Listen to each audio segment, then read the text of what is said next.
Assalamualaikum warahmatullahi wabarakatuh.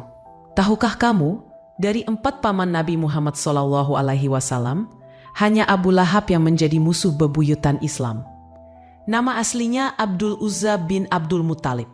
Dijuluki Abu Lahab karena wajahnya merah menyala seperti api.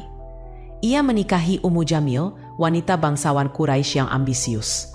Keduanya kaya, berpengaruh, dan hidup mewah.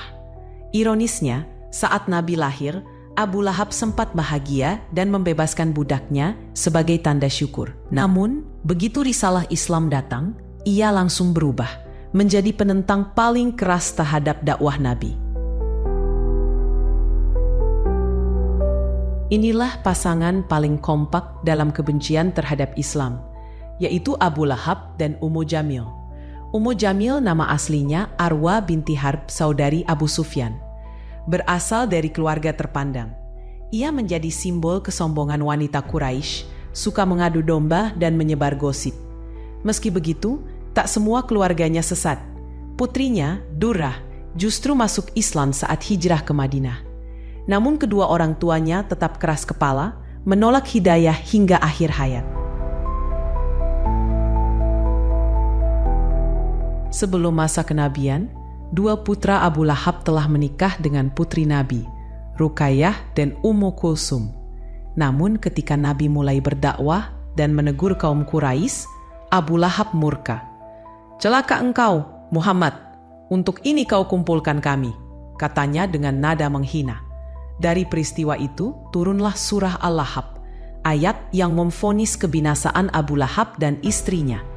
Sejak hari itu, kebencian mereka semakin membara.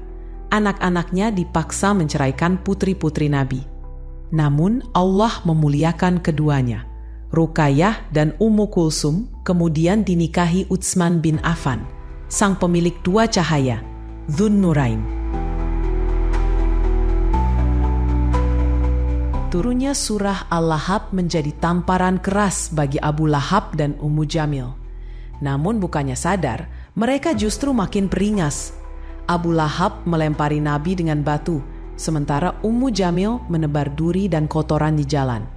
Allah pun memvonis keduanya dalam surah Al-Lahab yang menegaskan bahwa Abu Lahab akan merugi, binasa, dan celaka.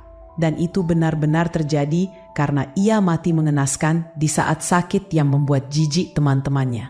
Ummu Jamil yang membantu kekufuran suaminya diazab dalam neraka jahanam. Leher yang seharusnya dikalungi perhiasan indah justru akan dikalungi tali sari sabut atau tali dari besi neraka.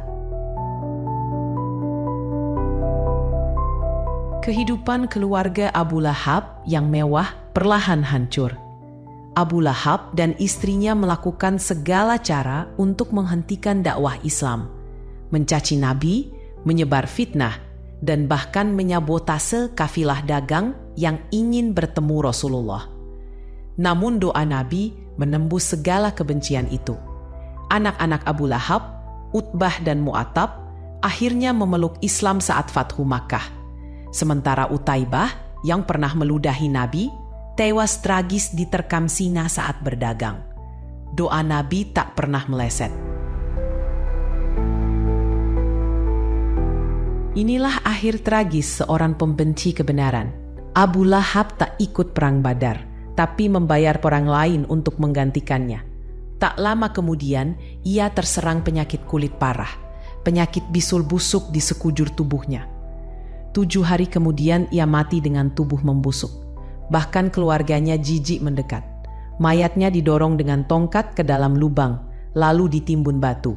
Istrinya, Ummu Jamil, mati tercekik oleh kalung tali sabut yang dulu ingin ia gunakan untuk menentang Nabi.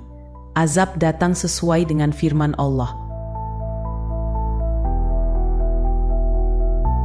Kisah Abu Lahab adalah bukti kebenaran wahyu Allah. Surah Al-Lahab turun 10 tahun sebelum kematiannya, dan benar, ia tak pernah beriman hingga mati. Konon, kuburannya masih mengeluarkan bau busuk hingga kini di dataran tinggi Mekah yang disebut Jabal Abu Lahab. Pelajarannya jelas, siapapun yang menolak kebenaran akan menuai kehinaan. Namun, dari ujian itu kita belajar keteguhan Nabi, sabar, penuh kasih, dan tidak membalas kebencian dengan kebencian. Itulah cermin sejati dakwah Islam. Wassalamualaikum warahmatullahi wabarakatuh.